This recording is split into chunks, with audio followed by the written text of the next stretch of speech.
Well, good evening. I'd like to welcome you to the Town Hall, to what we're confident will be a genuinely great debate. My name is Ian Powell. I'm one of the ministers who serve at St Barnabas Church at Broadway. Some of you know it as the church with the signs. Some know it as the place where Arthur Stace, a fairly tragic alcoholic, stumbled in and met Christ and went on to become known as Mr. Eternity. We are hosting tonight, and tonight I'm really just here as the moderator or the master of ceremonies. Many of you are aware that this event has been a sellout since Wednesday night. There are literally hundreds of people who wanted to come that we've sadly had to turn away. Now at Barney's, the reason we're doing this is because we believe that the way to discover the truth is not to hide your head in the sand or to make some blind leap of faith, but actually the way that Jesus speaks about it is you look at the evidence, you consider, you reflect, and if you come to the conclusion that it's trustworthy, you place your trust in it. If you come to the conclusion that the evidence about God and Jesus Christ is not worthy of trust, you ought not to trust it. Since becoming Christian, I've regularly met lovely, successful, intelligent people who, when they begin to articulate what they think Christianity is about, have really no idea. And have no idea about the reasons why intelligent modern people continue to believe. So we thought we'd try and organise a chance for people in Sydney to hear both sides of the debate, to hear two really high-class, a Christian and an atheist, who are articulate, well-informed, able communicators, who will treat each other with respect, so we can hear a rigorous, intelligent debate, so we can hear both sides of the argument. In the process of organising tonight, I've met some very interesting and exciting people. One of them is Ian Ellis-Jones.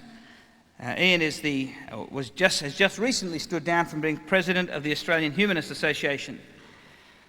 We finished up with 20 written applications for the job of being the atheist debater. And we were concerned not just to choose the very best we could, but that it be obvious that we hadn't put up a patsy that, as it were, our bloke could hammer. So we invited Ian, and he very kindly agreed to really be the one who had the call on which of the 20 we would take. We were pleased that he chose exactly the man that we thought was by far the best. And I'd like to invite Ian now to speak to you briefly before we bring the debaters on.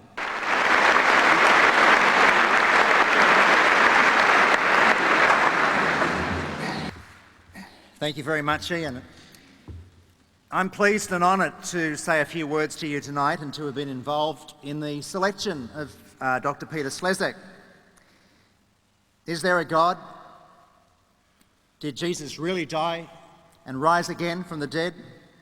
Is it the only way to God? You know, these are not abstract, hypothetical or theoretical questions, and your answers to these important questions will help to define the way you see life and the way you relate to other people and to the natural world around you. The medieval theologian St Thomas Aquinas once wrote, "The sin of unbelief is greater than any sin that occurs in the perversion of morals." And he went on to recommend that the heretic be, and I quote, "exterminated from the world by death." Well, I doubt whether Professor William Lane Craig will make the same recommendation tonight, which will probably be of some comfort to Dr. Slezak, myself and others here in the audience. But, you know, we should never take the existence of the world for granted.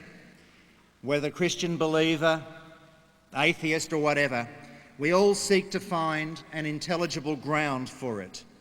And what tends to happen, and this applies as much to non-believers as it does to believers, we tend to assume things, desire things to be so, to be true.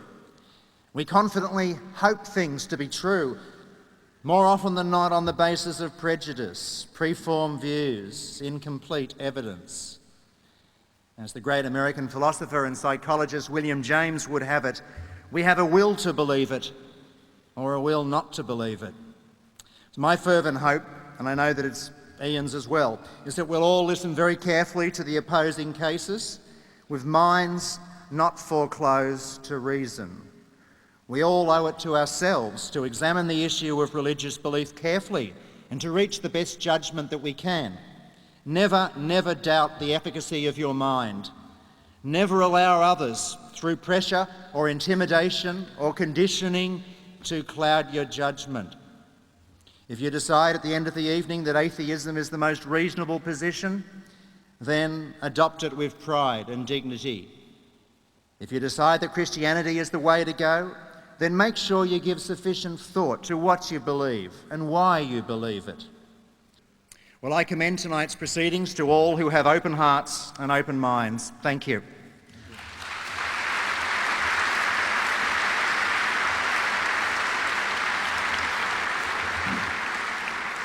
Thank you, Ian. Friends, I believe that a short introduction is normally a good introduction. Dr. William Lane Craig is a world-renowned, and for good reason, a world-renowned academic, writer, philosopher and speaker. He has a doctorate from Birmingham University and a second doctorate from the University of Munich. Spent over 9 years working with universities in Belgium and is at present the Professor of Philosophy at Talbot Graduate School in the United States. He's been in Australia since Sunday morning, and I'm pleased to say that not only is he brilliant and well-educated, but he's been a tremendously friendly, easy to get on with man. It's been good fun getting to know him. So if you give a warm welcome to our American friend, William Lane Craig.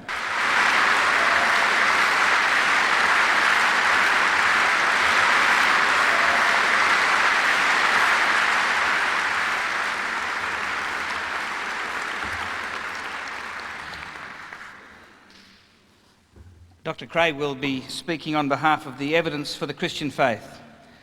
To put the case for atheism, Dr. Peter Slezak. Now, Peter is an answer to my prayers, as some of you know. He was the Holy Grail, found at the end of a long and noble quest. He was the pot of gold at the end of the rainbow, because many of you will know that we were determined to offer a fair debate, and the first number of candidates that a number of atheistic organisations offered us just would not have been up to the job, and we were not interested in having a heavyweight versus a flyweight. So we spent a bit of time tracking down as many as we could, really thoughtful, intelligent atheists. And it was Associate Professor at New South Wales University, Stephen Cohen, who put us on to Dr. Slezak. He said that he is firstly better than me, which was very modest of Professor Cohen, and then he said, "You will not get a better advocate." So we went and saw Dr. Peter and have come to the exact agreement, and we were really delighted when Ian Ellis-Jones came to the same view. Well, Dr. Slezak went to the United States, where he picked up a number of degrees, including a doctorate at Columbia University. He has for many years been a senior lecturer in the School of the History and Philosophy of Science at New South Wales University, and I've met a number of people who've been lectured by him, and they have found the experience tremendously stimulating. Some atheists, some Christians. He's written on many and varied areas. He is in great demand as a speaker both in Australia and overseas. He has a fascinating course that I only wish was closer to my own home at near Sydney Uni on God, life and the universe, in which he and his students study some of the works of Dr. Craig. I spent, I guess, 4 or 5 hours with Peter and have found him to be a tremendously lovely bloke, if I can use a classical reference there. He is not only profoundly well-educated and well-read in these areas. He is a very warm man, he's a funny man, you'll enjoy him. He's a very fine communicator. I've started to read Chomsky as a result of our conversations, and we are really looking forward to the debate tonight. So if you give a warm welcome to Dr. Slezak, please.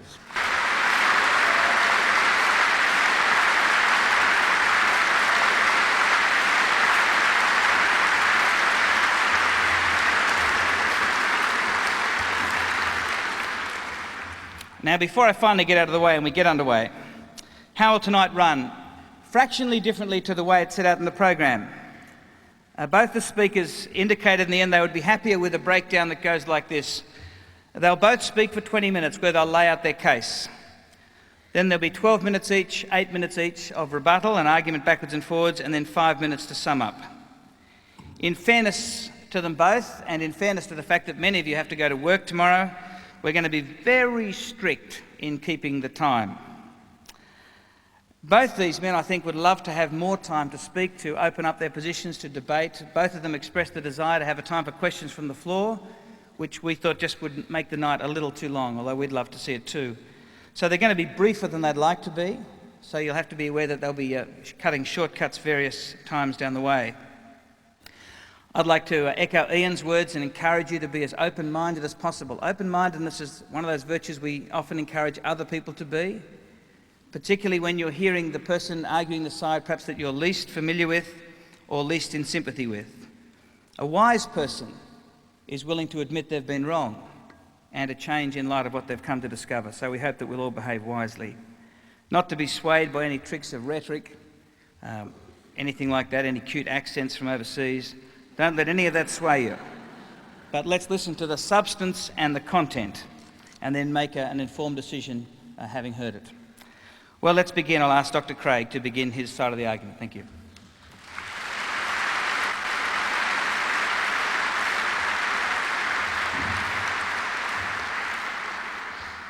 Thank you and good evening. I want to begin by saying how delighted I am to have the opportunity to be in this country and to participate in tonight's debate. This is my first visit to Australia, and I have just been overwhelmed by the beauty of this city. I have never spoken in a grander or more august venue than this. And I hope that you'll find tonight's debate to be both stimulating and personally helpful. Now, in tonight's debate, I think we need to ask ourselves two questions. First, what good evidence is there that God exists? And secondly, what good evidence is there that God does not exist? Now, with respect to that second question, I'll leave it up to Dr. Slezak to present the reasons why he thinks that God does not exist.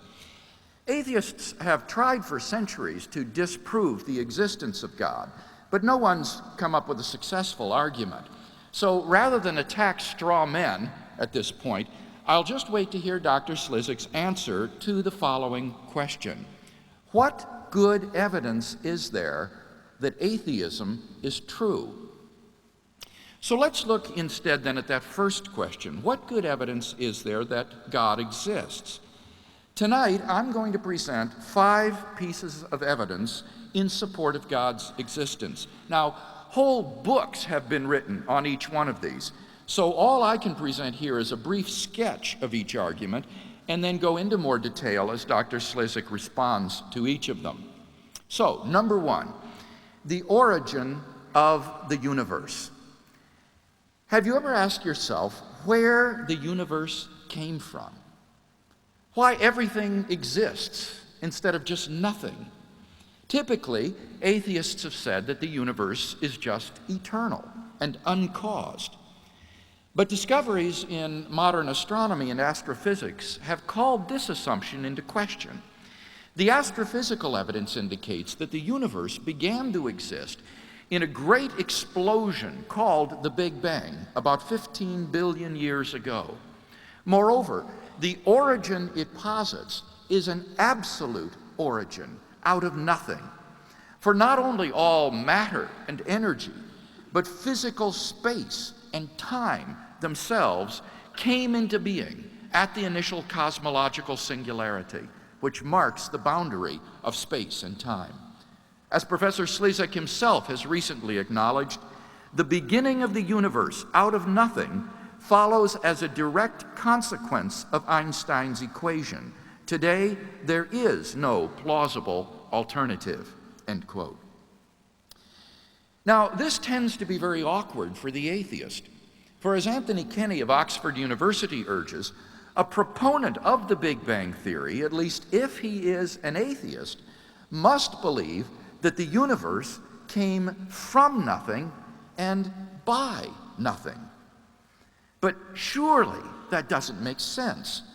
For such a conclusion is, in the words of philosopher of science Bernhoff Kanichaider, in head-on collision with the most successful ontological commitment in the history of science, namely the metaphysical principle that out of nothing, nothing comes.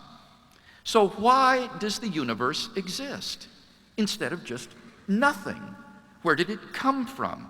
There must have been a cause which brought the universe into being. We can summarize our argument thus far as follows. Premise 1, whatever begins to exist has a cause.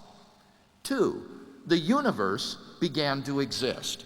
3, therefore, the universe has a cause. Now, from the very nature of the case as the cause of space and time, this cause must be an uncaused, changeless, timeless, and immaterial being of unimaginable power which created the universe. Moreover, I would argue, it must also be personal. For how else could a timeless cause give rise to a temporal effect like the universe? If the cause were an impersonal set of necessary and sufficient conditions, then the cause could never exist without the effect. If the cause were timelessly present, then its effect would be timelessly present as well.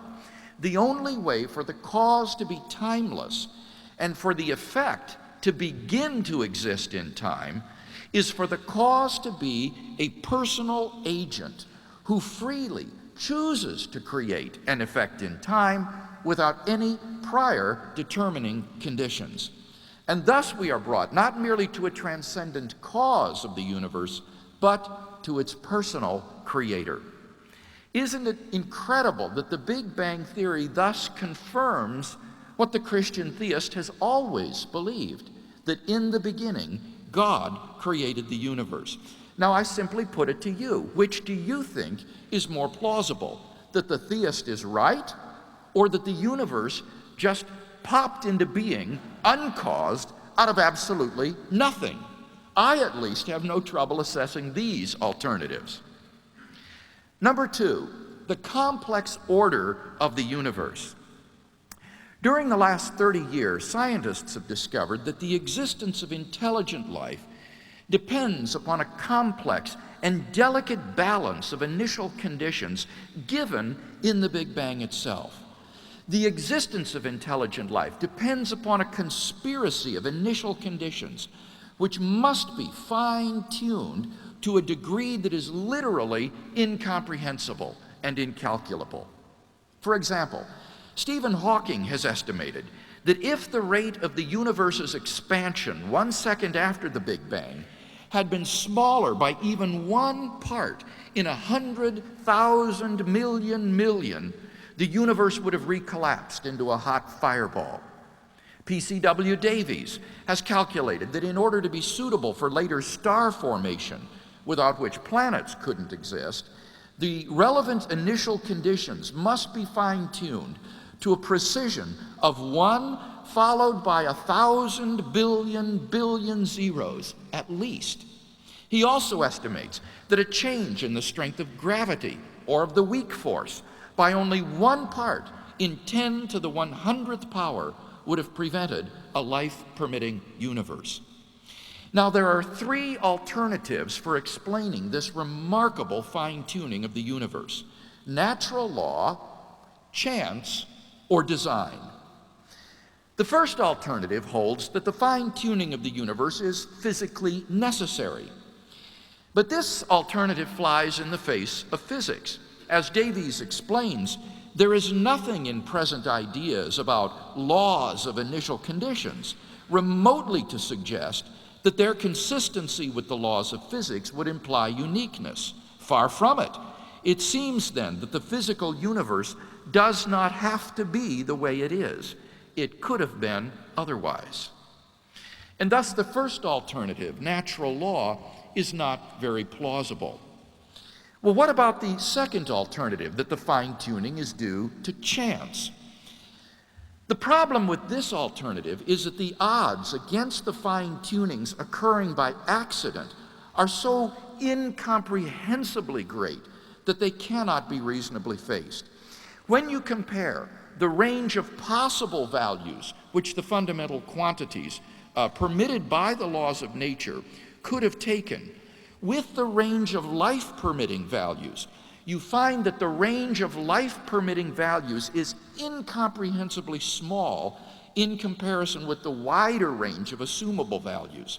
The probability that all the quantities would fall by chance alone into the life-permitting range is vanishingly small. We now know that life-prohibiting universes are vastly more probable than any life-permitting universe like ours. But that brings us to the third alternative, intelligent design.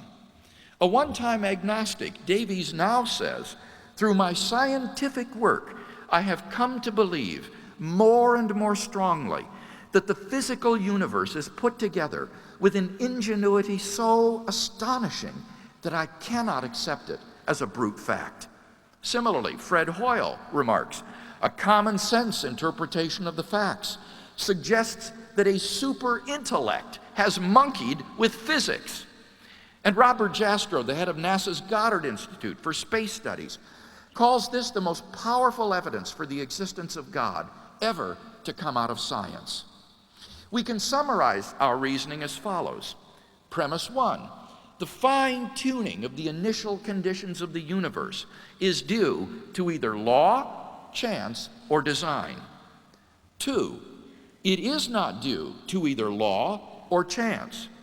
3, therefore, it is due to design. Number 3, objective moral values in the world. If God does not exist, then objective moral values do not exist. By objective moral values, I mean moral values which are valid and binding whether anybody believes in them or not. For example, to say that the Holocaust was objectively evil is to say that the Holocaust was wrong even though the Nazis who carried it out believed that it was right. And it would still have been wrong even if the Nazis had won World War II and succeeded in exterminating or brainwashing anybody who disagreed with them. And my argument is that if God does not exist, then moral values are not objective in that sense. Now, many theists and atheists alike concur on this point. For example, Michael Roos, a noted agnostic philosopher of science, explains, "The position of the modern evolutionist is that morality is a biological adaptation, no less than our hands and feet and teeth. Considered as a rationally justifiable set of claims about an objective something, ethics is illusory. I appreciate that when somebody says, 'Love thy neighbor as thyself,' they think they are referring above and beyond themselves. Nevertheless, such reference is truly without foundation. Morality is just an aid to survival and reproduction, and any deeper meaning is illusory." End quote. Friedrich Nietzsche, the great atheist who proclaimed the death of God, understood that the death of God meant the destruction of all meaning and value in life. I think that Friedrich Nietzsche was right. But we've got to be very careful here. The question here is not, must we believe in God in order to live moral lives? I'm not claiming that we must. Nor is the question, can we recognize objective moral values without believing in God? I certainly think that we can. Rather, the question is, if God does not exist, do objective moral values exist? Like Professor Roos, I honestly don't see any reason to think that in the absence of God, the morality evolved by Homo sapiens is objective. In the absence of God, we are just accidental byproducts of nature which have evolved relatively recently on an infinitesimal speck of dust lost somewhere in a hostile and mindless universe, and which are doomed to perish individually and collectively in a relatively short time. On the atheistic view, some action, say rape, may not be socially advantageous, and so in the course of human development has become taboo. But that does absolutely nothing to prove that rape is really wrong. On the atheistic view, there's nothing really wrong with your raping someone. Thus, without God, there is no absolute right and wrong which imposes itself on our conscience. But the problem is that objective values do exist, and deep down I think we all know it. There's no more reason to deny the objective reality of moral values than the objective reality of the physical world. Actions like rape, cruelty, and child abuse aren't just socially unacceptable behavior. They're moral abominations. As Michael Roos himself admits, the man who says raping little children is morally acceptable is just as mistaken as the man who says 2 + 2 = 5. Some things, at least, are really wrong. Similarly, love, equality, generosity, and self-sacrifice are really good. Thus, we can summarize this third consideration as follows. Premise 1, if God does not exist, objective moral values do not exist. 2, objective values do exist, from which it follows logically and inescapably. 3, therefore, God exists. Number 4, the historical facts concerning the life, death, and resurrection of Jesus. The historical person, Jesus of Nazareth, was a remarkable individual. New Testament critics have reached something of a consensus that the historical Jesus came on the scene with an unprecedented sense of divine authority, the authority to stand and speak in God's place. He claimed that in himself the kingdom of God had come. And as visible demonstrations of this fact, he carried out a ministry of miracle working and exorcisms. But the supreme confirmation of his claim was his resurrection from the dead. If Jesus did rise from the dead, then it would seem that we have a divine miracle on our hands, and thus evidence for the existence of God. Now, most people would probably think that the resurrection of Jesus is something you just accept on faith or not. But in fact, there are actually 3 established facts recognized by the majority of New Testament historians today, which I believe are best explained by the resurrection of Jesus. Fact number 1, on the Sunday following his crucifixion, Jesus' tomb was found empty by a group of his women followers. According to Jakob Kramer, an Austrian scholar who has specialized in the study of the resurrection, by far most scholars hold firmly to the reliability of the biblical statements about the empty tomb. According to D.H. Van Dalen, it is extremely difficult to object to the empty tomb on historical grounds. Those who deny it, he says, do so on the basis of theological or philosophical assumptions. Fact number 2, on separate occasions, different individuals and groups saw appearances of Jesus alive after his death. According to the prominent German New Testament critic Gert Lüdemann, it may be taken as historically certain that the disciples had experiences after Jesus' death in which Jesus appeared to them as the risen Christ. These appearances were witnessed not only by believers, but also by unbelievers, skeptics, and even enemies. Fact number 3, the original disciples suddenly came to believe in the resurrection of Jesus, despite having every predisposition to the contrary. Jews had no belief in a dying, much less rising Messiah, and Jewish beliefs about the afterlife precluded anyone's rising from the dead prior to the end of the world. Nevertheless, the original disciples came to believe so strongly that God had raised Jesus from the dead that they were willing to die for the truth of that belief. Luke Johnson, a New Testament scholar from Emory University, muses, some sort of powerful, transformative experience is required to generate the sort of movement earliest Christianity was. And N.T. Wright, an eminent British scholar, concludes, that is why, as a historian, I cannot explain the rise of early Christianity unless Jesus rose again, leaving an empty tomb behind him. Attempts to explain away these 3 great facts, like the disciples stole the body or Jesus wasn't really dead, have been universally rejected by contemporary scholarship. Therefore, it seems to me the Christian is amply justified in believing that Jesus rose from the dead and was who he claimed to be. But that entails that God exists. Finally, number 5, the immediate experience of God. This isn't really an argument for God's existence. Rather, it's the claim that you can know that God exists wholly apart from arguments, simply by immediately experiencing Him. This was the way people in the Bible knew God. As Professor John Hick explains, God was known to them as a dynamic will, interacting with their own wills, a sheer given reality. To them, God was not an idea adopted by the mind, but an experiential reality which gave significance to their lives. Now, if this is the case, then there's a danger that proofs for God could actually distract your attention from God Himself. If you're sincerely seeking God, God will make His existence evident to you. The Bible promises, draw near to God, and He will draw near to you. We mustn't so concentrate on the external proofs that we fail to hear the voice of God speaking to our own hearts. For those who listen, God becomes an immediate reality in their lives.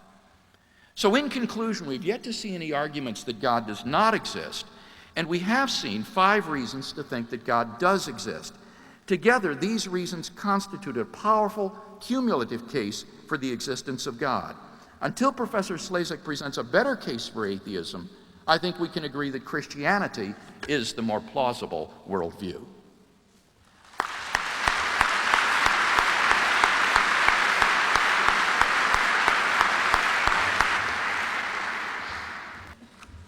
Thank you and good evening. In a sense, I should say I've been debating with Dr. Craig for many years now because, as was mentioned before, I give his excellent articles to my students as part of a course I teach at the university. So I've admired his work, and it's a privilege to debate with him tonight, and it's nice to be able to refute him in person. Not to mention the chance to convert an entire town hall full of Christians to atheism. I'll address Dr. Craig's specific arguments in a moment, but first I need to put things in a perspective. I need to talk a little bit about the logic of proof and disproof in the context. The poster said that we're here to debate what the evidence proves, or where does the evidence point. If there were really any evidence worth taking seriously, we wouldn't be holding a public debate here in the town hall tonight. I mean, we're talking about evidence, and by that I mean the sort of thing understood by scientists or even lawyers. If there were some Attempts to explain away these 3 great facts, like the disciples stole the body or Jesus wasn't really dead, have been universally rejected by contemporary scholarship. Therefore, it seems to me the Christian is amply justified in believing that Jesus rose from the dead and was who He claimed to be. But that entails that God exists. Finally, number 5, the immediate experience of God. This isn't really an argument for God's existence. Rather, it's the claim that you can know that God exists wholly apart from arguments, simply by immediately experiencing Him. This was the way people in the Bible knew God. As Professor John Hick explains, God was known to them as a dynamic will, interacting with their own wills, a sheer given reality. To them, God was not an idea adopted by the mind, but an experiential reality which gave significance to their lives. Now, if this is the case, then there's a danger that proofs for God could actually distract your attention from God Himself. If you're sincerely seeking God, God will make His existence evident to you. The Bible promises, draw near to God, and He will draw near to you.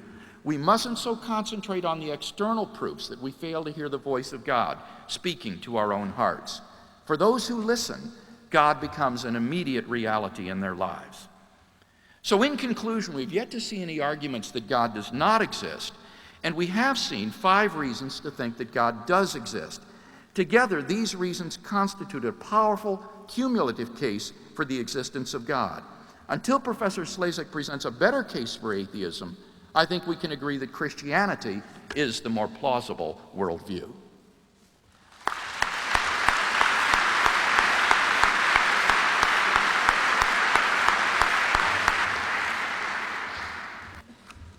Thank you and good evening. In a sense, I should say I've been debating with Dr. Craig for many years now because, as was mentioned before, I give his excellent articles to my students as part of a course I teach at the university. So I've admired his work, and it's a privilege to debate with him tonight, and it's nice to be able to refute him in person. Not to mention the chance to convert an entire town hall full of Christians to atheism. I'll address Dr. Craig's specific arguments in a moment, but first I need to put things into perspective. I need to talk a little bit about the logic of proof and disproof in the context. The poster said that we're here to debate what the evidence proves, or where does the evidence point. If there were really any evidence worth taking seriously, we wouldn't be holding a public debate here in the town hall tonight. I mean, we're talking about evidence, and by that I mean the sort of thing understood by scientists or even lawyers. If there was any serious evidence, it would be in the scientific textbooks, or at least in the peer-reviewed research journals, and Scientific American or Nature.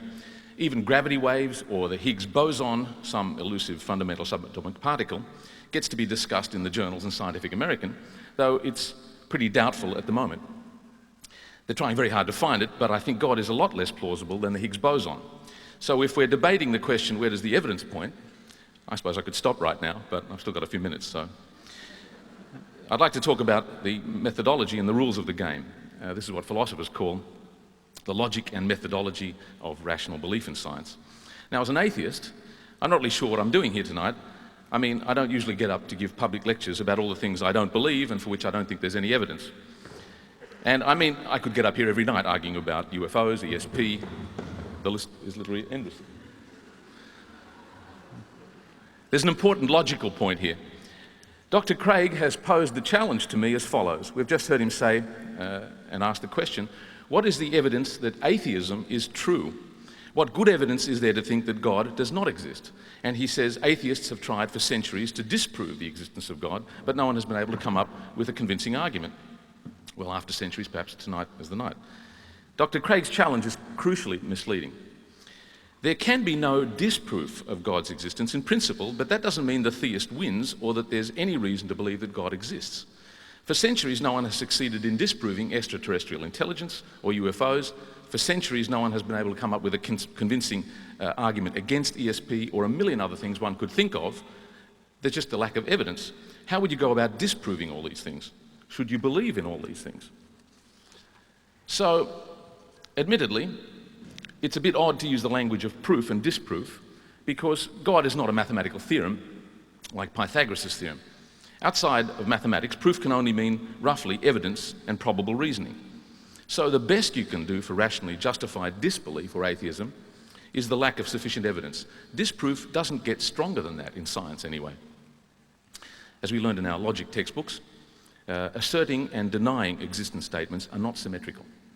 To get slightly technical for a moment, if I was giving a lecture in logic, it would be because denying an existential statement or an existence statement is actually a universal statement, and you can't in principle verify universal statements about what happens everywhere in the whole universe. So we're dealing with evidence and knowledge of the world, and in this case there are only probabilities based on evidence, not certainties. Maybe you get certainties on Sundays at St Barnabas. But as the philosopher David Hume said, a wise man proportions his belief to the evidence. So one interesting consequence of that is to do with agnosticism. It's why agnosticism is not warranted. Often in debates people think that agnosticism is rationally warranted because it seems like an honest, open-minded stance to say that you don't know. But sitting on the fence saying that you don't know is justified only when the evidence is equivocal, when it's balanced evenly. And of course you're not agnostics about lots of things. You're not agnostics about Spider-Man or whatever. Of course, in fact, in a certain sense you understand my point because you're not agnostics but atheists just like me. Of course, about other people's gods. And for essentially the same reasons. It's just that I'm consistent and you're not. If Dr. Craig were from the Mexican school of Aztec theology, you'd all be on my side. And if he challenged you to disprove the existence of their serpent god, Quetzalcoatl, what could you do? I suppose you could have a debate in the town hall. Well, let me talk directly about the first argument, the cosmological or first cause argument, which Dr. Craig presented. He posed the question, have you ever asked yourself where the universe came from? Well, I suggest that if you have, you shouldn't have paid too much attention to the answer you gave. Your own common sense intuition is not the place to look. Dr. Craig relies crucially on what seems to make sense to you. Unquestionably, the idea that the universe popped into being uncaused and out of nothing doesn't seem to make much sense, and perhaps is the most bizarre, unimaginable and unpalatable idea of all. But have you ever asked yourself how empty four-dimensional space-time could be curved? Have you ever asked yourself how time could slow down? Have you ever asked yourself how the particles separated across the universe can instantaneously interact with each other, so-called non-locality in physics? Or how could they be particles and waves at the same time? Do you believe any of these weird things? Of course not, but who cares what you think? These are not from X-Files or Star Trek, but the most overwhelmingly established and empirically confirmed facts about the world, from physics, of course, and verified in recent times. Even the non-locality, which Einstein rejected, so-called spooky action at a distance, as he called it, he refused to accept it, though it has been experimentally verified. Quantum physics is so weird that Richard Feynman joked that he says nobody understands quantum physics, even though it's our most successful scientific theory. What he meant was that you simply can't imagine how the world could possibly be the way it is, but it is. And his advice is that you should stop trying to imagine how it could be so and just do the mathematics. So I have to concede that Dr. Craig's position has great appeal precisely because we all share his intuitions. Like Dr. Craig, or the scientists themselves for that matter, I can't imagine what on earth it actually means to say there was a beginning and there was no space or time before, because space and time themselves come into being at the initial cosmological singularity. As Dr. Craig has noted, such a conclusion is profoundly disturbing for anyone who ponders it. But as Dr. Craig points out, that's what our cosmology tells us with overwhelming evidence. So in fact, I agree with his second premise: the universe began to exist. We don't dispute that.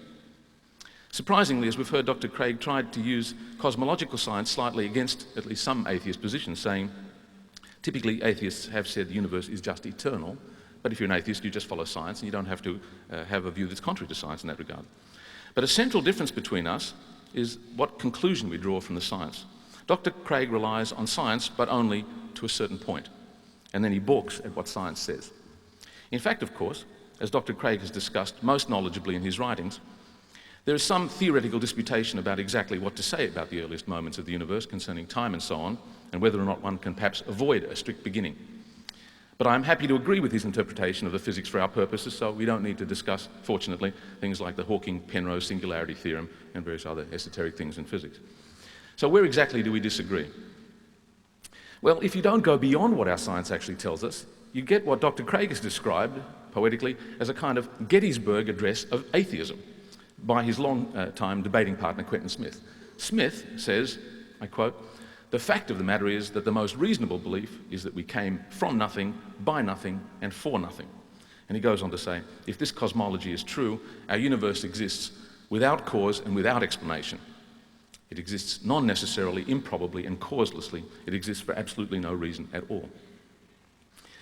Now, of course, Dr. Craig wants to make a further claim and wants to go beyond this to talk about how the universe came to exist. Dr. Craig's other premise is, whatever begins to exist has a cause of its existence. Dr. Craig needs this premise because he wants to prove that God is the cause. The cause of the universe is God. The question is, where did he get this premise from? Now, this is where, on his own account, he goes beyond, if not against science. Dr. Craig's approach is to simply, and I think gratuitously, elevate common sense intuition as the ultimate court of appeal. However, it has a bad record in the history of science, and in any case, has no independent justification. I share Dr. Craig's intuitions and his gut feelings, but gut feelings don't count for much in science and systematic inquiry, and in my case, they're usually indigestion. Dr. Craig is admirably explicit about his views here. I'll quote from what he says. He says, in relation to this question of where the second premise comes from, he says, "I'm not going to give a lengthy defense of the point that the beginning of the universe must have been caused." He says, "I do not think I need to, for probably no one in his right mind sincerely believes that the universe could pop into existence uncaused out of nothing," end of quote. Well, yes, but Dr. Craig has been challenged on using a notion of cause to explain the origin of the universe, which cannot be the scientific one, because the scientific one can't be applied outside of space and time. Remember, as Dr. Craig agrees, there was no before the Big Bang, and so no cause in the scientifically meaningful sense. Dr. Craig actually concedes the point and says, and I quote, "If God's causing the universe cannot be analysed in terms of current philosophical definitions of causality, then so much the worse for those theories." These are the theories which give scientific legitimacy to the notion of cause. Well, what is the basis of Dr. Craig's alternative? Well, just one step back. When he says this, he gives the game away because he's admitting that there's no scientific justification for his concept of cause, and he says that's just bad luck. But of course, on this logic, when naive, intuitively plausible, common-sense notions of the solar system, mass, heat, motion, life, and lots of other things in science conflicted with our best scientific theories, Dr. Craig would have said so much the worse for Copernicus, Newton, Darwin, and especially Einstein. So what's the basis of Dr. Craig's alternative to what science says? Again, he's been very explicit, acknowledging the problem of creation is not properly a part of physical cosmology, but it is a metaphysical problem. That's a quote. Dr. Craig says it is metaphysically impossible that the universe came into being spontaneously out of nothing, and he speaks of our metaphysical intuition and what seems metaphysically absurd. Of course, that's what the Aristotelians said to Galileo too. Metaphysics is just a bogey to scare people. You shouldn't be bullied or bluffed by such philosophical words. The question is, what are the rules for deciding metaphysical truth? Well, there aren't any. It really amounts to nothing more than a fancy way of saying, I don't like it. Well, I don't either, but you're stuck with it. Well, let me go on to the second argument, the argument from design, the teleological argument. The immense improbability of some event is often a good argument for an underlying cause or intelligent purpose and design. But not always. It depends on the context and the background theory for that context. If I see written in the clouds, I love Kylie, it probably wasn't just the wind accidentally blowing the clouds into this shape. Here we have a background theory according to which we have more plausible explanations for such an improbable event. Human interest and purposes which shows why it's not so improbable after all. But we can't just transfer this kind of reasoning by analogy, as the philosopher David Hume argued in his dialogues concerning natural religion. We have no background theory for how universes can come into being, the way we have for how writing comes into being. What alternative theory has scientific support which would make chance a worse explanation in this case? How can you compare the entire universe to the way a watch or a house gets made? That's David Hume's question. I mean, it's not just that the universe is bigger. It's that you can't make analogies from the way things work within the world to the way the whole world works or comes into being. Much less can you take what Hume called this little agitation in our brain, our volition or our will, and ascribe it to the entire universe. What's special about the brain, says Hume? Why not pick a different organ, maybe like your kidney? The point is that you can't actually infer anything from the mere unlikelihood of an event. As Hume asked, how would things look if they were, in fact, an accident? A huge coincidence. If they were, well, they would look as though they weren't. That's the nature of coincidences. So unless you know something about the background, something else about the background, the mere fact of the improbability on its own, excuse me, the mere fact, oh, excuse me, it's okay, thank you. The mere fact of the improbability on its own doesn't tell you anything that is contrary to the possibilities of chance. There's a very compelling fallacy which I'd like to try to explain quickly in this kind of reasoning about improbabilities. Astronomically, extravagantly improbable things happen all the time by chance, and we don't seek alternative explanations. Consider a hand of 13 cards dealt in the game of bridge. It's not as many as the number of constants for making the world, which Dr. Craig pointed to, but the argument is exactly the same. If you got dealt a hand of all 13 cards which turned out to be in the same suit, say all spades, what would you think? Well, perhaps someone stacked the deck because the odds against such an amazing fluke are actually 1 chance in 635,000 million. You'd stop the game and you'd write to column 8 and tell them what an amazing coincidence you had. But let's say you're dealt the usual, ordinary, boring hand of mixed up cards. You don't accuse the dealer of cheating and call the Sydney Morning Herald every time you're dealt a hand. But actually, each hand you are dealt is just as improbable, 635,000 million to 1. They're all equally improbable, and you have to get dealt one of them. It's just that we don't find most of them very interesting. So what? No matter how many cards or physical constants, the outcome has to be one of these. They're equally unlikely as this one that we happen to be in.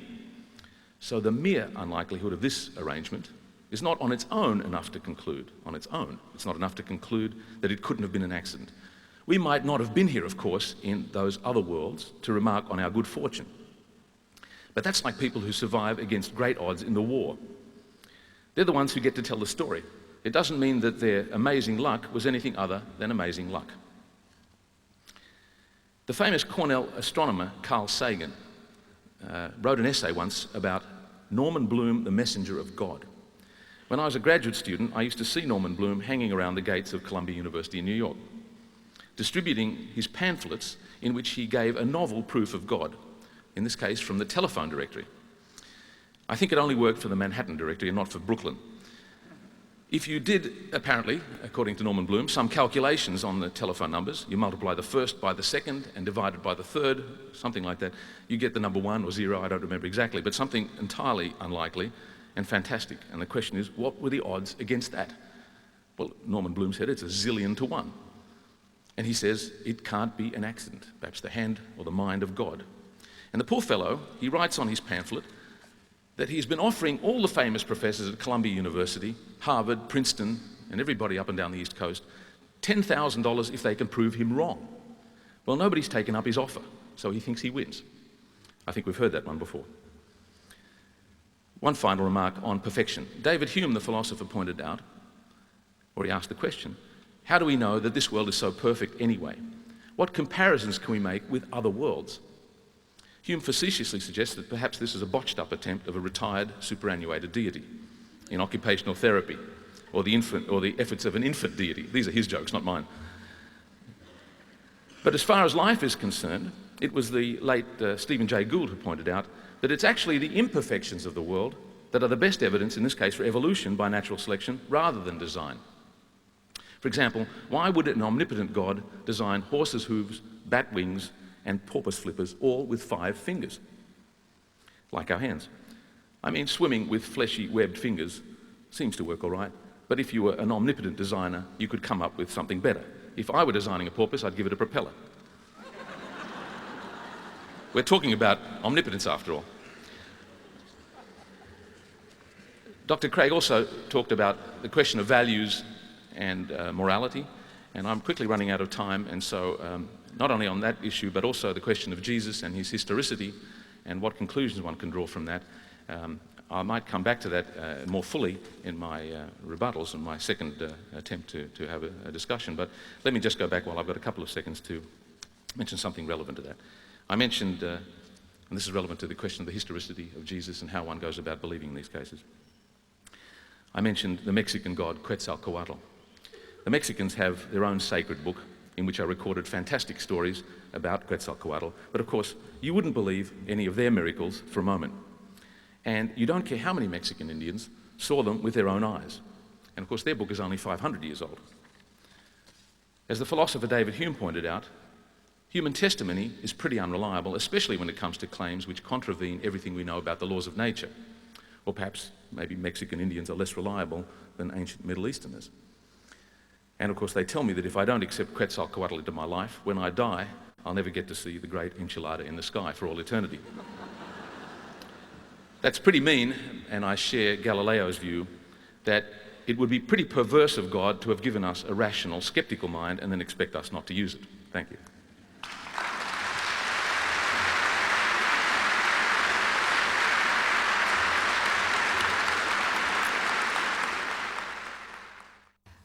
Well, now, our debaters have laid out their case. We now will have 2 periods where they speak for 12 minutes each, and then 8 minutes each, where they will engage in tough intellectual wrestling with each other, so that the unsupported assertions can be uncovered and dealt with. So these will go 12 minutes, 12 minutes, 8 minutes, 8 minutes without interruption. Thank you.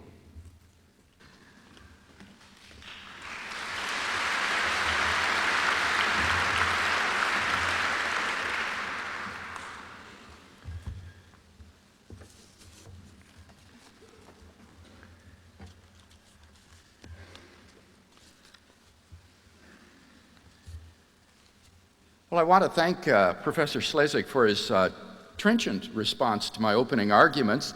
I remain unconvinced, as you might expect. Let me explain why. I first said we need to ask, what is the evidence for atheism? And here Dr. Slezak says that the only evidence against God's existence is the absence of evidence for God's existence. Now, this admission is highly significant, because it means that he tacitly agrees that all of the traditional arguments for atheism, like the problem of evil or the incoherence of the concept of God, all of these arguments fail. The only argument for atheism is the absence of evidence for God.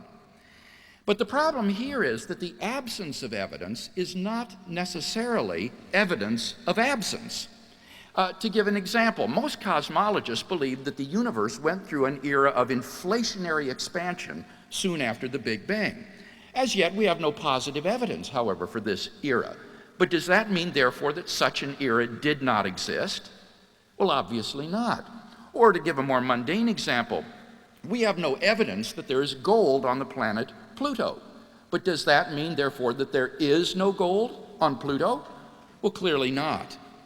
So when, then, does the absence of evidence count as evidence that something does not exist?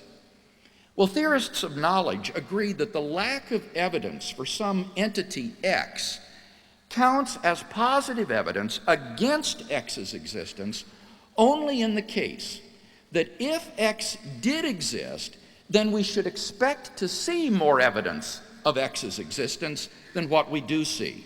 For example, the absence of evidence of a planet between Venus and the Earth is a pretty good reason to think that such a planet does not exist, because if it did exist, we should have all kinds of evidence for it. Now, apply that then in the case of God. The absence of evidence for God's existence counts as evidence against God's existence only in the case that if God did exist, then we should see more evidence of his existence than what we do, in fact, see. In practical terms, what that means is this: if God exists, should we expect to see more evidence of his being than the origin of the universe out of nothing, the exquisite fine-tuning of the universe for intelligent life, the apprehension of a realm of moral and aesthetic values, the radical claims and resurrection of Jesus of Nazareth from the dead, and the immediate experience of personal fellowship with God? Well, I think the answer is obviously not. So to carry his argument, Dr. Slezak has to prove that it is highly probable that if God exists, we should have more evidence of his existence than what we do in fact have. And that, I think, is sheer speculation. And thus, in the case of God, I do not think that the absence of evidence is at all a positive argument against the existence of God, and yet that's all he's had to offer you tonight on behalf of atheism. So I don't think we've seen any good reason to think that atheism is true. Now, what about that second question? What is the evidence that God does exist? Here I offered 5 lines of evidence. First, the origin of the universe. Notice that Dr. Slezak responds to this argument by agreeing with that crucial second premise that the universe began to exist. In order to deny the conclusion, therefore, he is forced to deny the first premise, that whatever begins to exist has a cause, and he turns his guns upon it. Now, by a cause, I mean something that produces or brings into being its effect. And my argument is that whatever begins to exist must have a cause in that sense. Now, notice that Dr. Slezak does not refute this causal principle. He gives no reason at all to deny that this premise is true or to think that it is false. He merely asks the question, what reason is there to think that it is true? Well, let me give 2 reasons on behalf of the causal premise. Number 1, I think it is an obvious first principle of metaphysics. Being does not come from non-being. Something does not come from nothing. Atheists themselves recognize this truth. For example, David Hume, who is something of a hero to Professor Slezak, wrote to John Stewart, "I never asserted so absurd a proposition as that anything might arise without a cause. I only maintained that our certainty of the falsehood of that proposition proceeded neither from intuition nor demonstration, but from another source." The atheist philosopher Kai Nielsen gives the following illustration. He says, suppose you suddenly hear a loud bang, and you ask me, what made that bang? And I reply, nothing. It just happened. He says, you wouldn't accept that. In fact, you would find my reply quite unintelligible. Indeed, it really is unintelligible how being could come from absolute non-being. Just think about it. In the case of the universe, prior to the Big Bang, there wasn't even the potentiality of the existence of the universe. But then how could the universe become actual if there wasn't even the potentiality of its being? Or think again, suppose that something could come into existence from nothing. If that were the case, then it's inexplicable why just anything and everything doesn't pop into being out of nothing. But no one here tonight is worried that while you're listening to this debate, a horse may have popped into being uncaused out of nothing in your living room and is there defiling the carpet right now as we speak. As Dr. Slezak himself has written in another context, only academics could be so ridiculous. If made seriously outside the seminar room, such claims would be evidence of clinical derangement. In fact, the suggestion that the universe popped into being uncaused out of nothing is worse than magic when you think about it. At least in the case of magic, when the magician pulls a rabbit out of the hat, at least you've got the magician and the hat. But in the case of atheism, the universe or the rabbit just pops into being out of absolutely nothing. And I submit to you that's just metaphysically crazy.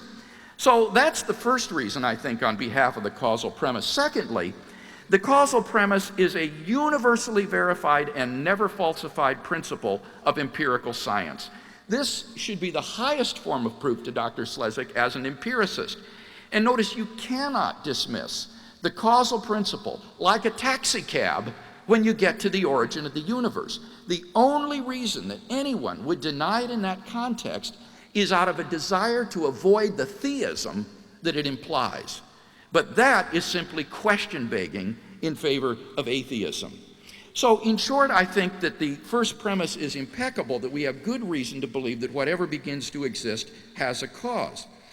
But Dr. Slezak insists the Big Bang, he says, cannot have a cause because there was nothing before it. And here he quotes Quentin Smith on this head. Unfortunately, he misquotes Smith, who is the collaborator with me in our book, Theism, Atheism, and Big Bang Cosmology. What Quentin actually says in the book on page 120 is the initial singularity cannot be the result of a prior natural process. But he says this still leaves open the question of whether the singularity or the Big Bang is an effect of a supernatural cause.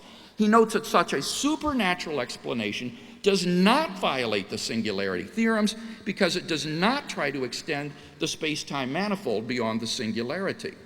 Now, Dr. Slezak says, well, the Big Bang can't have a cause because there was no time before the Big Bang. But notice the hidden assumption here. He assumes that causes must always precede their effects in time, but that's patently false. Causes can be simultaneous with their effects in time. And I would say in the case of God's creating the universe, God's creating the universe is simultaneous with the universe coming into being. Thus, even though there is no time before the Big Bang, God can create the universe by creating it at the moment of the Big Bang. Now, what about that second argument based on the complex order of the universe? I argued that the fine-tuning of the universe is due neither to law nor chance, and therefore it's plausibly due to design. Now, Dr. Slezak responds by saying, but any universe is equally improbable, and therefore there's nothing to be explained. This is just a misunderstanding of the argument. We're not talking here about the probability of our universe existing. Rather, we're talking about the specified probability of the universe's being life-permitting. As William Dembski explains in his book, The Design Inference, published by Cambridge University Press, the way we detect intelligent design in every area of life is by the combination of high improbability with an independently given pattern. Take that bridge hand, for example. Any combination of cards is equally improbable, that's true. But if somebody deals himself a perfect bridge hand whenever he deals the deck, it is the combination of high improbability plus that independently given pattern of what a winning bridge hand is that tips you off that this is due to design, not chance. So when Dr. Slezak says So what if this person deals himself a perfect bridge hand? Well, I would just simply say that there are probably any number of folks here tonight who'd like to take you up for a few hands of cards after the debate, if he really can't detect the difference between design and mere chance. Now, in the case of the universe, it's the combination of the pattern of variables necessary for intelligent life, plus the incomprehensible improbability that these variables all occur by chance, that tips us off to design. Dr. Slezak says, however, but if the universe were not life-permitting, then we wouldn't be here to be surprised about it. But as the atheist philosopher J.L. Mackie explains, and I quote, "This is not a good reply. There is only one actual universe, and it is therefore surprising that the elements of this unique setup are just right for life when they might easily have been wrong. This is not made less surprising by the fact that if it had not been so, no one would have been here to be surprised." So I think we've got good reason for believing the fine-tuning of the universe, which is necessary even for evolution to occur, points to intelligent design as the cause of the universe. Dr. Slezak did not respond to my arguments on the basis of objective moral values or the historicity of the resurrection of Jesus or the immediate experience of God. All of these, I think, present a powerful cumulative case for the fact that the Christian God exists, a case which I believe is more plausible than any case that can be mounted on behalf of an atheistic worldview.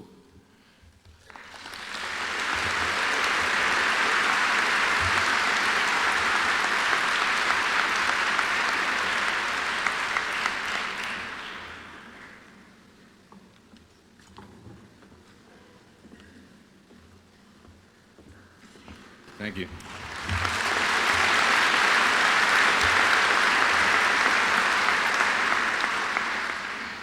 Well, let me take up what I said I'd do, and as Dr. Craig challenged me to respond to the question of values and morals, and see if I can also deal with some of the remarks that Dr. Craig just made. In fact, perhaps we can do it in reverse. Let me immediately take up one or two of the questions that he asked about.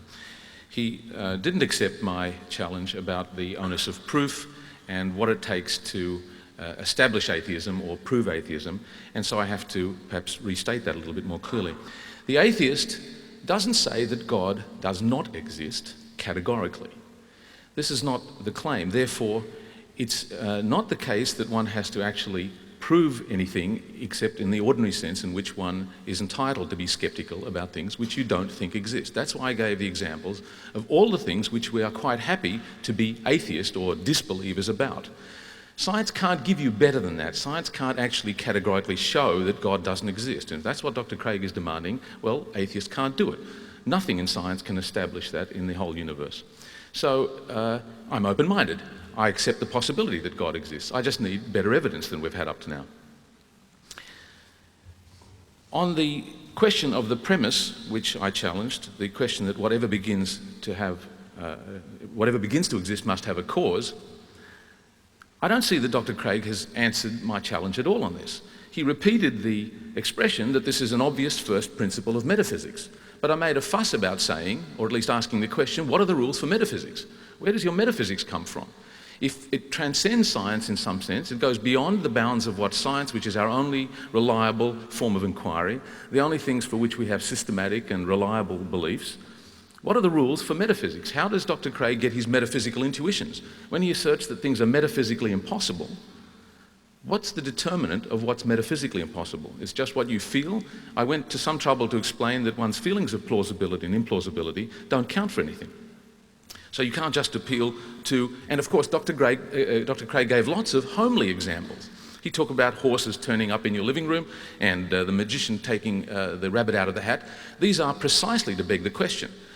Physics is precisely a different case, and you can't make the case out from these homely examples where our ordinary conceptions of cause do work, and there we of course don't accept that something can come out of nothing. The whole point about modern physics, as Dr. Craig himself repeats when he quotes these bizarre claims of modern science, is precisely this impenetrable and unimaginable claim that the singularity, according to the standard Big Bang theory, which of course there are alternatives, but let's accept that, it actually says, and Dr. Craig and Smith have argued about this, It seems to say, and I've got this quote somewhere which I won't look for now, where Smith goes into poetic raptures about how dizzying the whole concept is that you might have come out of nothing. It's certainly incomprehensible, but I don't think Dr. Craig and I disagree on the claim that this is what the science says. And my question is, when you go beyond science, what's the rationale and the justification for going beyond what science says? If the physics is wrong, then you can talk about other things. But currently, it seems to me we're forced to accept that. Well, let me talk a little bit about the questions of meaning and value. Dr. Craig thinks that if there's no God, then you have no basis for saying that rape or murder is really morally wrong. He said on the atheistic view, if you explain morality in other ways, as he quoted from Roos, the philosopher of biology, for example, if it's just a matter of social consequences, if you escape the social consequences, then he says there's nothing really wrong with raping someone, or there's nothing really wrong with the Holocaust. Now, this is extremely misleading, and it's a kind of a trick, it's a play on words. For the atheist and the person like Roos, who doesn't believe that there's a transcendent basis for morality in God's commands, it's not fair to charge them, or seemingly charge them, with thinking that rape is all right. That's how Dr. Craig seems to present it, and that's misleading and an inappropriate way to capture what's going on. The point here is that we can share Dr. Craig's intuition, I think, as with the unimaginability of the Big Bang. One does have some kind of instinct that if there's not a God or some transcendent being to give the commands, then ethics seems to lack a basis. If it's just based on human life and perhaps evolution or other social bases. In other words, God's commands or some cosmically transcendent status of our rules of conduct are not the only basis for genuine, real, objective moral values, although we may naively, intuitively think so. In any case, it seems to me that that's all you can get without independent grounds for thinking that God exists. How does Dr. Craig in this case establish that there are absolute moral values? It's a bit like the rabbit out of the hat and the horse that's in your dining room. He needs to get this claim to make his argument work, but he establishes that there are these transcendent absolute moral values by asking you. He appeals to what you really know, and he says, we all know that rape is really wrong. Well, yes, and we all agree, independently of what you think your ethics is based on. As philosophers say, your meta-ethics could be something other than God said so. And that still gives you the justification for saying that rape is really wrong. So this Dr. Craig's appeal only shows that we all think that there are certain values, and emphatically not that they're cosmically absolute and beyond all pure human experience and preferences or perhaps innate endowments biologically. All he's actually shown is that we have strong moral intuitions, certainly not that these judgments depend on being absolute, whatever that may mean. So again, to repeat, the evidence of our firm commitments to certain values is consistent with lots of other grounds for their justification. And for better or for worse, there's no escaping the fact that there's actually some considerable degree of variability in moral judgments within societies and certainly between them. So whose firm judgments are to count as the really real absolute ones? You may think God told you, but so do my friends the Aztecs, who cut people's hearts out to make sure the sun comes up each day. So moral values don't have some kind of cosmic status external to all human life and thought. Indeed, if the only basis for moral judgments is that God said so, this may be seen as a diminished, less dignified view of values, since they're not based on reason, just blind obedience to some unfathomable authority. I think myself better a morality which is derived from rational considerations and human sentiments of justice, fairness, compassion, equality, and above all, human happiness. I'd suggest that these are a foundation for moral values, even if they don't exist in the Andromeda galaxy. I don't think one can do better than my favourite atheist, Bertrand Russell, who said, "The good life is one inspired by love and guided by knowledge." In any case, I think that's all you're likely to get. Well, I've got 5 more minutes. Perhaps I can make a quick analogy. There's a close analogy in the case of linguistics, I think. We share very strong intuitions about what's correct and incorrect in our use of our native tongue. If a child says, "he goed to the beach," we know this is wrong. We all know the rules of our language, and we have absolutely clear judgments about these, but the objectivity of these judgments doesn't mean that they're absolute in any sense. We hardly need God to explain why we all speak English correctly and know what's right and wrong. Now, I know that lapses of grammar are not the same as moral lapses, despite what some school teachers think, but the analogy is quite close. The reality and the force of the moral precepts or the judgments don't tell you their basis or origin in either case. Let me say something about Jesus and miracles. Like the argument from design, the arguments from the biblical miracles I don't think have improved since David Hume's trenchant criticisms of the 18th century. For example, I don't have to doubt the historicity of Jesus or the evidence of the Bible as such, though there's plenty of room for ordinary, non-theistic historical dispute. Let's say the Channel 9 60 Minutes team, or better perhaps the ABC Four Corners team, was actually there and did a documentary. It's all on tape, the crucifixion, the cave with the missing person, and interviews with the witnesses and all that. So let's say that it's not a 2,000-year story that's handed down, but a first-hand documentary. You still shouldn't believe the story of the Bible, and Dr. Craig made a point about the empty cave, even if it were a live report where the facts are not in doubt. It's not the facts, but the interpretation or explanation of the facts which are in dispute. Are they best explained by miracles or in some other way? Dr. Craig evidently can't think of any other more plausible way to explain the empty cave besides a miraculous one. I can think of lots. He wasn't really dead, he was just feeling a bit sick. And some friends got him out of the cave when no one was looking. Now, you're not expected to like that answer, but the point is, it doesn't matter if you don't like that particular story. Any story, other than the one that's miraculous, one that's consistent with the laws of nature, is more plausible than the miraculous one. If you can imagine an explanation consistent with the laws of nature, why would you prefer a miraculous one and say that it's more plausible? I think I'll stop there, thank you.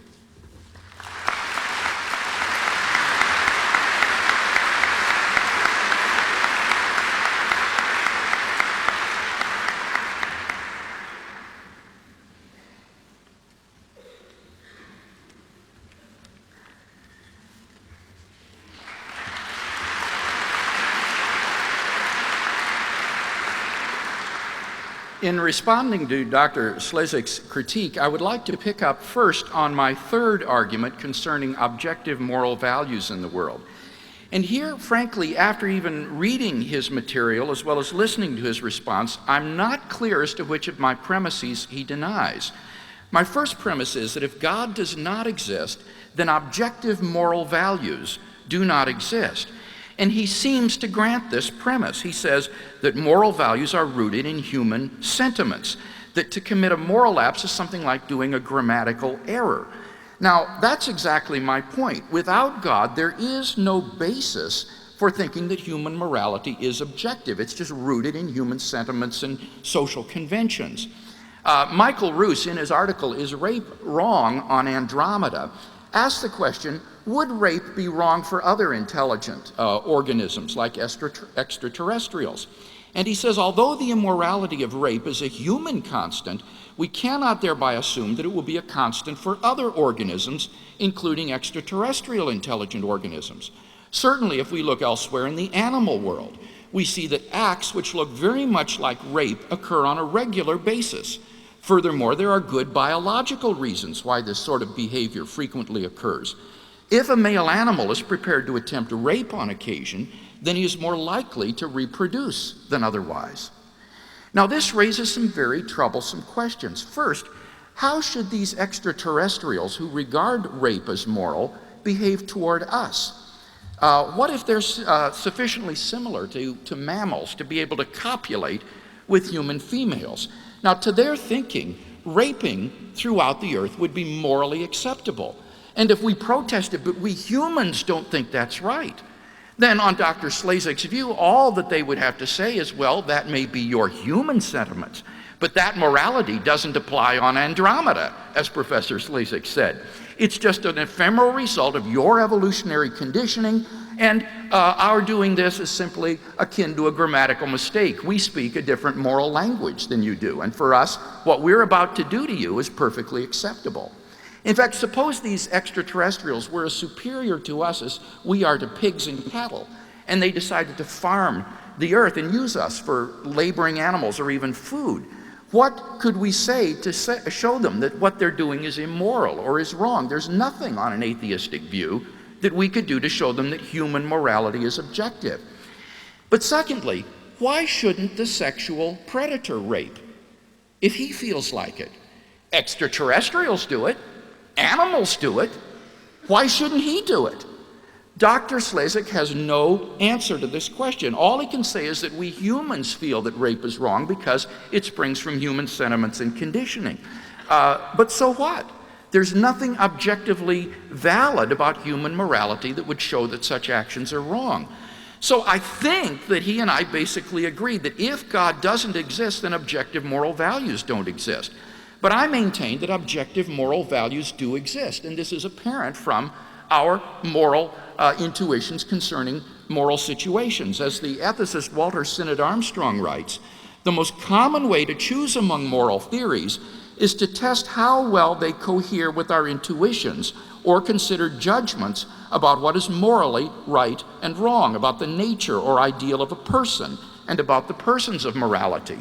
And in that sense, the apprehension of objective moral values is like the apprehension of physical objects in the world.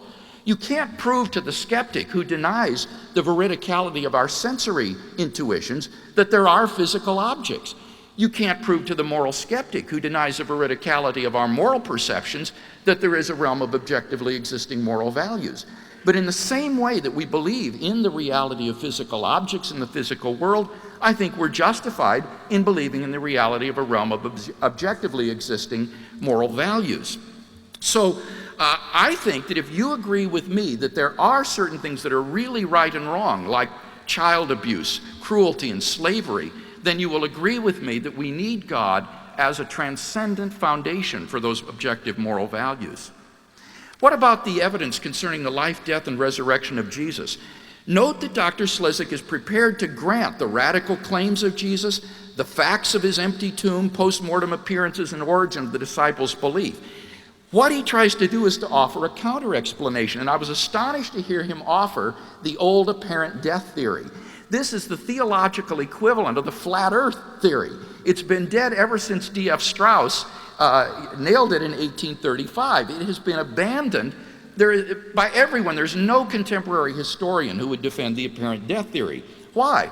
Well, simply because there was absolutely no doubt that the crucifixion was fatal to Jesus. The Romans were professional executioners, and they ensured the death of its victims by a spear thrust into the side of the crucified victim. Even if Jesus hadn't died, secondly, he would have certainly died of exposure in the tombs. He was bleeding from open wounds in the wrists, feet, and side without immediate medical attention. He would have certainly expired almost at once. Thirdly, even if he had revived, he was sealed inside a tomb with a huge disc-shaped stone across the door. There was no way that a man inside could get out. Fourth, even if he had gotten out, the appearance of a half-dead Jesus, desperately in need of medical attention and bandaging, would hardly have elicited in the disciples the worship of him as the risen Lord and the conqueror of death. The theory is ridiculous. And the theory finally turns Jesus into a charlatan, which is just a tawdry caricature of the historical Jesus. So that's why no contemporary historian thinks that the resurrection of Jesus can be explained away by apparent death theory. Dr. Slezak says, but it's a better explanation than a miraculous one. I would recommend, if he hasn't read it yet, to read John Earman's book, Hume's Abject Failure. That is this prominent philosopher of science's description of Hume's argument against miracles. The argument is completely fallacious. What is improbable is the hypothesis that Jesus rose naturally from the dead. I agree, anything is more probable than that. But that's not the hypothesis. The hypothesis is God raised Jesus from the dead. And there's nothing intrinsically improbable about that. And therefore, I think we have good grounds for believing that the best explanation of the evidence is that the disciples were telling the truth. God raised Jesus from the dead. And that entails that God exists. Finally, my fifth point was the immediate experience of God, and that's yet to be addressed in today's debate. In the absence of any good arguments for atheism, why shouldn't I believe in my immediate experience of God? Why shouldn't? I trust it. Why should I think it's delusory? God is real to me. In the absence of arguments for atheism, why not trust that experience? As for the evidence for atheism, I just want to point out a huge shift of ground on Dr. Slezak's part in the debate tonight. He now admits that the absence of evidence is not positive evidence that God does not exist, but he just says, I don't have a belief that God exists. That, however, is not atheism. Atheism is the view there is no God. What he's describing is mere agnosticism. So even if all my arguments fail, we're still left just with neutral ground, not with any positive reason to believe in atheism or the view that God does not exist, which is what the debate was supposed to be about tonight.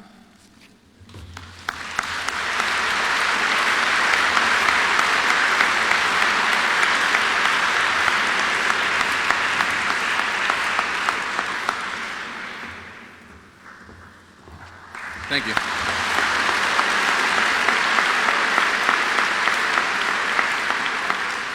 Thank you. Perhaps I'll just go backwards, picking the immediately last remarks that Dr. Craig made. It's interesting, he's telling me that I'm not an atheist, I'm an agnostic. Well, I'm an atheist. And I'm the only kind of atheist you can get.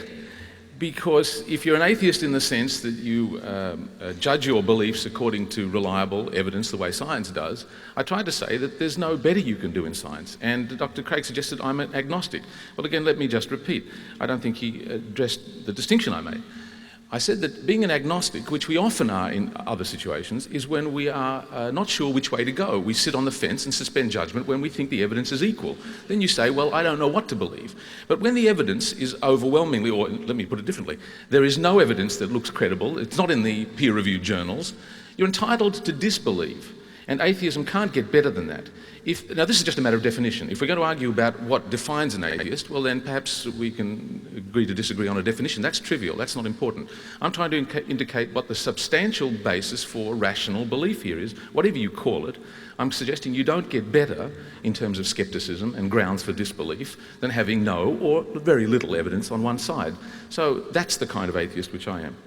Let me go to the other point that Dr. Craig made. He bases his belief, at least partly, in what he described as his immediate experience. He said, God is real to me. I don't doubt that for a minute. I don't doubt the genuine sentiments, the experiences that people profess. But that doesn't count as the sort of evidence which science and rational belief depends on. I needn't give all sorts of examples how personal experiences can be delusory, they can be caused by all sorts of illegal substances, one can do all sorts of things, and personal experiences get discounted when they conflict with other systematic grounds for belief. So, well, we all know this. This is a common observation. So on its own, I don't have to doubt anybody's personal experiences. This doesn't really cut any ice. As for Jesus, Dr. Craig didn't like my particular story, not surprisingly, but my claim is that I find it inconceivable, in fact, that the only possibility, given historical events that happened 2,000 years ago, about which surely even the pure historical evidence must be open to serious doubt, that you cannot think of more naturalistic explanations besides God's intervention and the miraculous one. I'm simply stuck not being able to accept that there's no alternative given such distant historical cases. Let me try one other topic which we've touched on, the ethical one, and then I'll go back to the onus of proof. In the case of ethics, Dr. Craig keeps insisting there's nothing objective about our moral values unless God is there to somehow guarantee them. Now, of course, he's right. I agree with his premise that if God does not exist, then there's no absolute moral values, because, in a sense, one can define absolute moral values as somehow due to God's commands. But he wants to slide from that, in a sense, by defining absolute as objective. But objective can mean many things besides the claim that God guarantees the reality, as it were, of our moral judgments. And so it's just not fair to insist that the only basis for real moral values is a transcendent being. Excuse me. And the further point that follows from that, which is very important in relation to the morality, if you do believe that, you need to have independent grounds, not based on the moral argument. You have to have independent reasons for believing that God exists. And that's not derived from the ethical argument. So it doesn't stand on its own. And I agree, if God would exist, we might have some transcendent basis for moral values, but you have to have some independent grounds for that.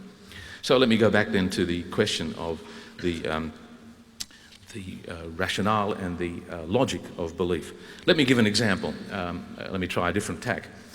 I was pleased to hear that Dr. Craig referred to it in passing, but on another occasion, expressed skepticism about the possibility that there's intelligent life anywhere else in the universe.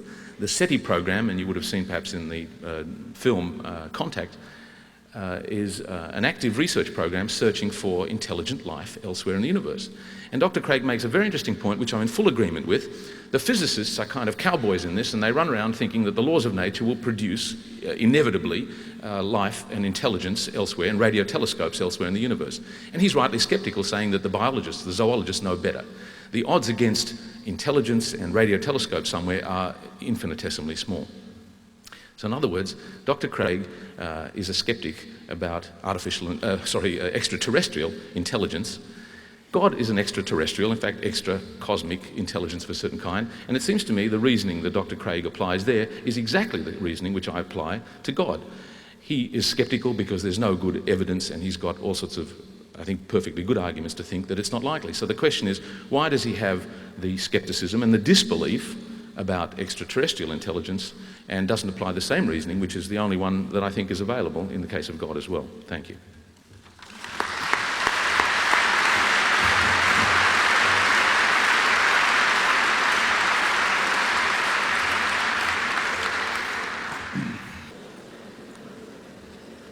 We have 3 more things to do before we all get on our bikes and go home.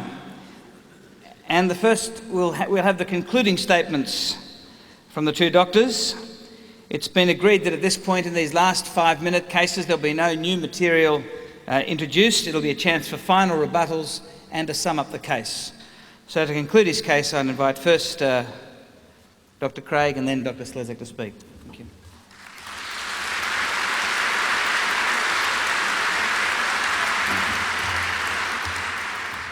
Well, I hope that you found the debate tonight as stimulating as I have.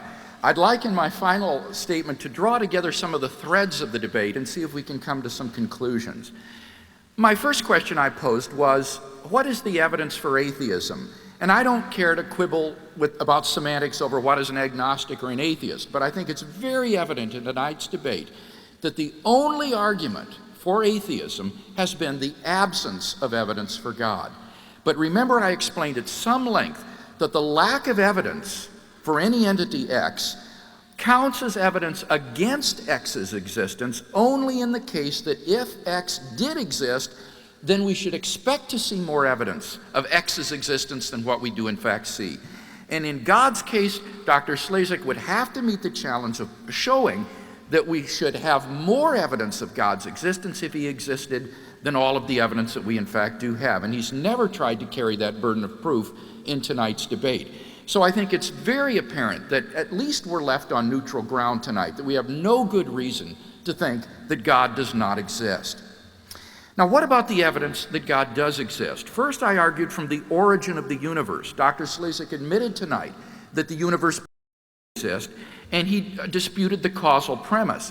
I gave 2 reasons, however, to support the causal premise. First, that it's an obvious metaphysical principle. And he said, well, what are the rules of your metaphysics here? Well, look at the 2 sub-arguments I gave for why it's obvious. I said, in the case of the universe, prior to the Big Bang, there's not even the potentiality of its being. But how could something become actual if there's not even the potentiality of its existence? And secondly, I challenged him to explain, if things can pop into being uncaused from nothing, why doesn't anything and everything come into being out of nothing? Why just the universe? I can't see any answer to these questions, and therefore it does seem to me we have good metaphysical grounds for thinking that it's impossible that things just pop into being like universes uncaused out of nothing. But secondly, this is all academic anyway, because I pointed out that the causal principle is a universally confirmed and never disconfirmed principle of empirical science, so that it does meet the very standards of proof as an empiricist that Dr. Slezak wants. So certainly I think we have more reason to believe that first premise than to deny the premise, and that therefore it is more plausible than not to believe that the universe had a cause of its existence, which was a personal, timeless, spaceless, and immaterial creator. Secondly, I argued from the fine-tuning of the universe to intelligent design. And here Dr. Slezak dropped his arguments about the equal improbability of any universe, or if the universe weren't life-permitting, we wouldn't be surprised. Notice what he as an atheist has to believe.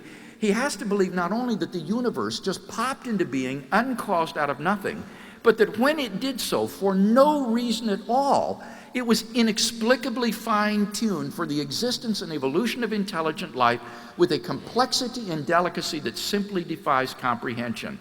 And I say, if that's the best shot that atheist has to offer, then let those who decry the rationality of theism be henceforth forever silent, because nothing could take more faith to believe than that.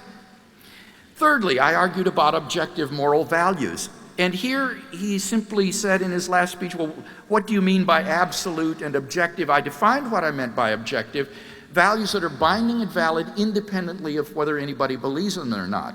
And it seems to me that if God doesn't exist, then moral values aren't like that. They're just products of biological and social evolution. On the atheistic view, we're just animals, advanced primates, and animals don't have moral duties to one another.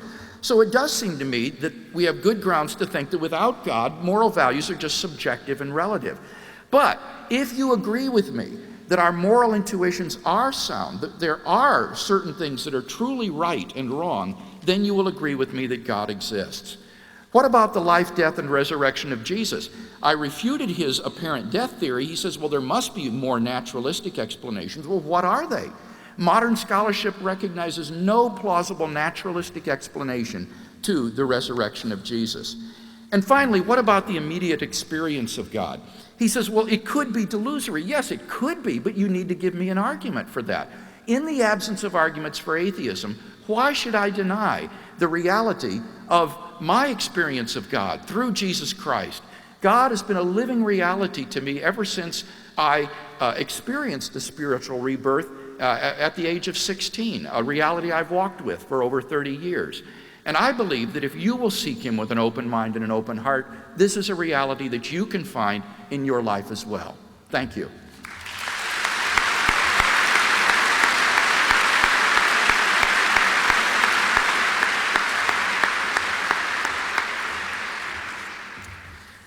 Well, Dr. Craig says that I should hold that we should see more evidence for God's existence, and he's exactly right. In my position, I think that if one looks around, the question is, why is it so hard to be a believer? God makes it very hard for skeptics, and if he's omnipotent, it seems to me that one could get better evidence. Lots of agnostics make this point. The atheists aren't in this case dogmatically, as it were, opposed to the possibility. It seems to me that I like to claim, although my students laugh occasionally, I claim I'm open-minded. I would just like to see something that's reasonable.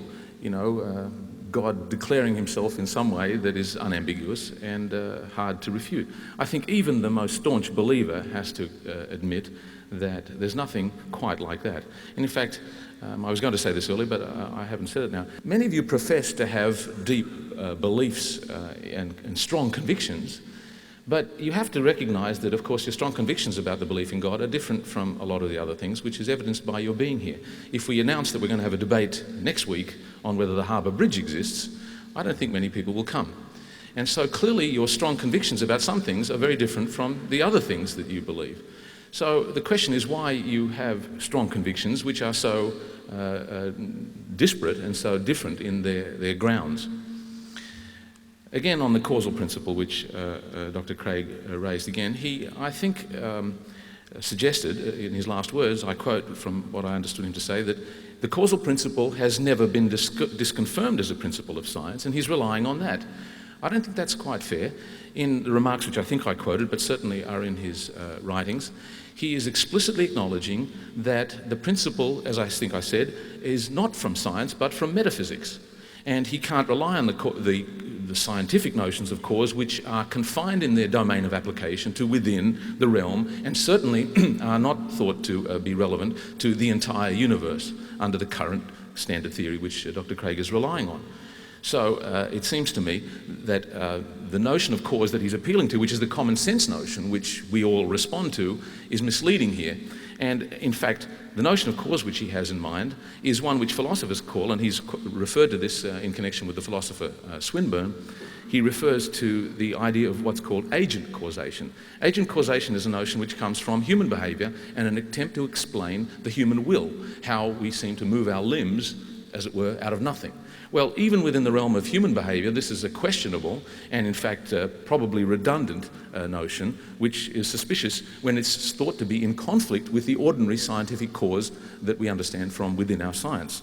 And so, in fact, both Swinburne and Dr. Craig speak of the personhood, as we've heard him say, of the cause of the universe. This is not exactly Michelangelo's bearded man in the clouds reaching out his hand, but it's pretty close. Thank you.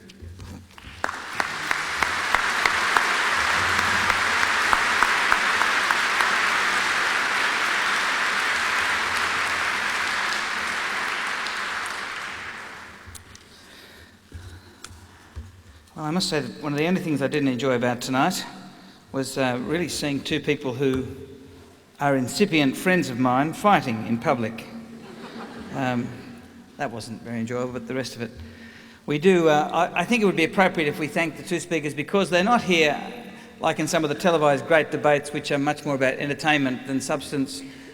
Because they're paid, they've come out in their own time to debate serious issues and to help us think it through again. So I'd like us to thank both of them again. Thank you very much.